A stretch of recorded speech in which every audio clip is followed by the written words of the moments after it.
Baik, lanjut Bapak Ibu, kita terjemah bebas saja. Ayat 115. Allah berfirman, sungguh aku akan menurunkan hidangan ini kepadamu. Tetapi siapa yang kafir di antaramu setelah turunnya hidangan ini, maka sesungguh aku akan mengazabmu dengan azab yang tidak pernah aku timpakan kepada seorang pun di antara umat manusia seluruh alam. Baik, jadi kalau sudah, ini kan sebenarnya nikmat surga yang disegerakan. Nikmat surga yang disegerakan. Resikonya kalau nikmat surga udah dipinta di dunia, ya besar resiko yang surga. Kalau nggak percaya akan mendapatkan azab yang belum pernah ditimpakan kepada umat sebelumnya. Di antara azabnya adalah Bani Israel ada sebagian yang dikutuk jadi monyet. Itu karena kedurhakannya sudah melewati batas. Itu resikonya besar, Mas Oto. Dapat poin stabil resikonya resikonya besar. Nah di sini tadi di awal Pak Haji Tatat menyampaikan, wahai Bani Israel, ingatlah nikmatku kepada kalian. Ingat tuh, karena yang paling berhak untuk beriman, yang paling harus untuk beriman itu adalah Bani Israel. Karena nikmatnya sudah, gak keturunan. Kita kembali ke surah Al-Baqarah. Alhamdulillah. Dan makanya ada ancaman-ancaman. Penuhilah janjiku, maka aku akan memenuhi janjiku kepada kalian, masukin surga. Wa iya ya farhu, dan kepada pula kalian harus takut. Lanjut, Pak Hadi Prabowo ayat 41 surah Al-Baqarah, berkata Pak Hadi, wa aminu, dan berimanlah kalian bima, kepada apa Al-Quran yang anzaltu, telah aku turunkan, musaddiqo, yang membenarkan, lima, bagi apa Taurat yang ma'akum, ada pada kalian, wala, dan janganlah takunu, kalian menjadi awala kafirin bi, pertama orang yang ingkar kepada Al-Quran. Stop.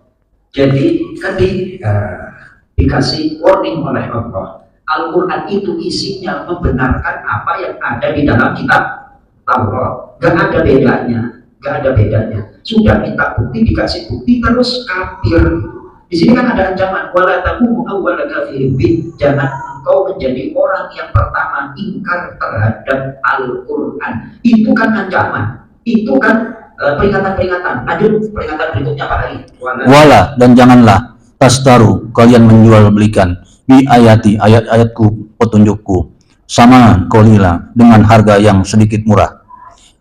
Wa iyaya, dan hanya kepadaku fatakun, kalian bertakwa, takut menyembunyikan kebenaran. Tuh, itu intinya manusia kan hawa nafsu. Dan kalau penguasa hawa nafsunya ya kelasnya kelas penguasa, Mas Bapak, ya kan? Ya Pak Mandra ya, kelasnya penguasa. Udah 1 periode minta nabur lagi, kayak gitu kan? Nah, itu ya kayak gitulah. Ingkar terhadap. Nah kalau di konteks kenegaraan kan fakir miskin dan anak terlantar dipelihara oleh negara, undang-undangnya, kenyataannya belum maksimal. Jangan tidak lah, belum maksimal, itu bahasa halus aja Mas Soto, ya kan? Belum maksimal. Ya Allah ya Karim. Lanjut Pak Hari. Wala talbisu, batayun. Perkata biar mantap. Wala, dan janganlah talbisu, kamu campur adukan al-haq, kebenaran yang aku turunkan kepada kalian, bil batil, dengan kebatilan yang kalian buat-buat. Kira-kira ada undang yang dibuat-buat apa enggak tuh Mas Soto? Yang enggak sesuai dengan undang-undang dasar. Apa ada Mas Soto? Kira-kira undang-undang yang satu dengan undang-undang yang lain enggak match, tidak sesuai. Ya Allah. Lanjut B. Wa taqtumul haq, dan kalian sembunyikan kebenaran, wa antum, padahal kalian ta'lamun, kalian mengetahui tentang kebenaran itu. Yang namanya ahli hukum itu pasti ngerti hukum, tapi yang melanggar hukum justru ahli. Ya Allah ya Karim. Gimana Mas Bapak? Ini diingat nih. Wala talbisul haqqa bil batili wa taktumul haqqa wa antum ta'lamun. Kenapa peringatan-peringatan seperti ini ditujukan kepada Bani Israel? Karena mereka itu pintar, ngerti isi Taurat dan Al-Quran.